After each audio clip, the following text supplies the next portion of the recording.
Broadcasting live from the Albay PIO News Center, providing you the most exclusive news update from all over the province. This is News at 12. In the local scene, the provincial government of Albay, through the Provincial Tourism, Culture and Arts Office, PIO, plans to reopen Linyon Hill to the public in April. In preparation for this reopening, the government is undertaking necessary infrastructure improvements to ensure public access. Facilities are being upgraded, including restrooms, and efforts are being made to ensure a reliable water system in place. Once all infrastructure and essential preparations are completed, Linyon Hill will officially open to the public in April, coinciding with the summer season. Ms. Dorothy F. Collier, head of the PIO, said, "We want to make Linyon Hill as interesting as possible."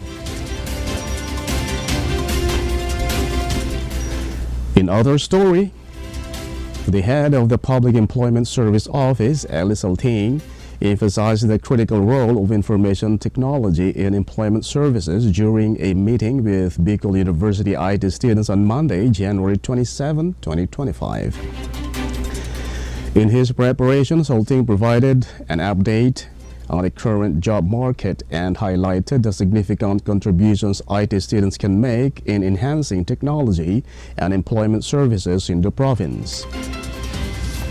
He focused on several key areas, including improving PESO programs, developing software, managing networks, strengthening cybersecurity, and enhancing skills training. Alting also discussed internship and job opportunities available for IT students. IT introduced various programs aimed at helping Albay residents find jobs, access livelihood support, and receive training to improve their career prospects.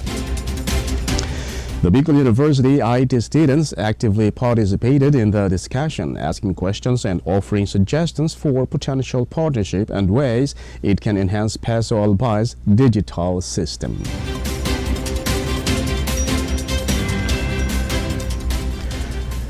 In the national scene, House Bill 11213, titled "An Act Providing Education Pathways for Basic Education Students," seeks to ease the financial strain of tuition on parents by creating two educational pathways for students. Recently approved on the second reading, the bill permits eligible students to enroll in technical vocational programs or to skip senior high school and go directly to college. Its goal is to establish a comprehensive senior high school curriculum known as the University Preparatory Program to prepare students for college admissions. TESDA will manage the technical vocational program for students who do not meet the academic requirements for four-year university programs. According to a 2022 Pulse Asia study, 44% of Filipinos were dissatisfied with the K-12 program. A 2020 study by the Philippine Institute for Development Studies indicated that only 1 in 5 senior high school graduates entered the labor force upon graduation. Moreover, PIDS found that half of those who joined the workforce after grade 12 choose to pursue higher education due to employer preferences for candidates with advanced credentials. Motivated by this, Romulo sought to provide various pathways for Filipinos to achieve their educational aspirations.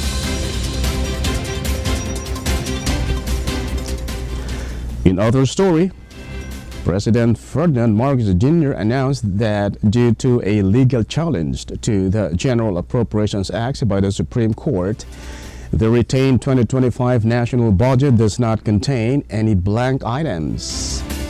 This declaration follows a lawsuit filed by his former executive secretary, Vic Rodriguez, who is also a candidate for the Senate. Rodriguez has alleged that the GAA is illegal and criminal. Marcos vetoed a significant amount of line items from the budget, which he deemed incompatible with his administration's objectives, even though the budget was officially passed into law on December 30, 2024. Former President Rodrigo Duterte had suggested that the budget contained blank line items, implying that it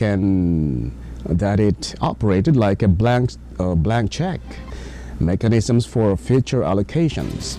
This claim brought additional scrutiny to the budget in mid-January. However, Marcos has denied these allegations, asserting that Duterte is spreading false information.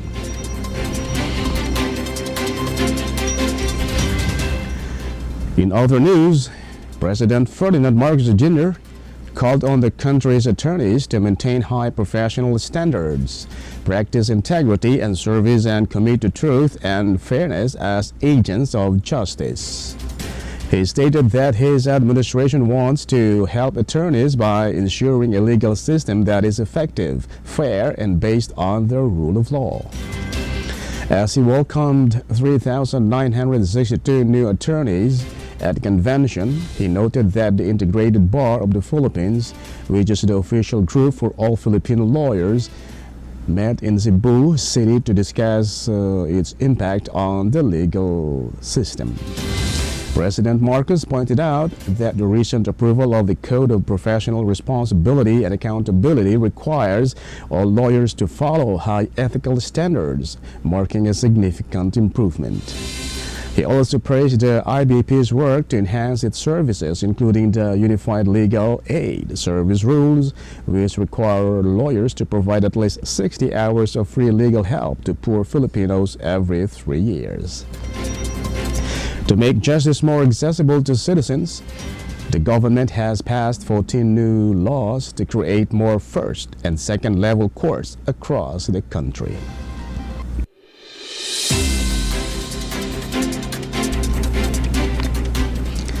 And in the news outside the country, a stampede during India's Kumbh Mela celebration has resulted in the deaths of at least 30 people, and around 30 or 60 others were injured in the incident.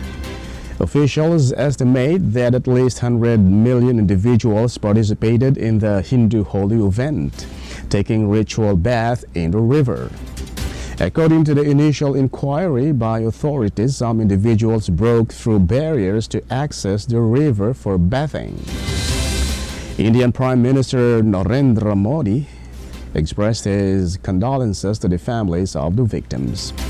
In Prayagraj, a staggering 400 million people attended the Mahakumbh Mela, also known as the Festival of Sacred Pictures, over more than 6 weeks. Despite claims of inadequate security, police stated that they had installed security cameras in the area to ensure safety during the event. The Kumbh Mela is known as the largest and most peaceful gathering held annually.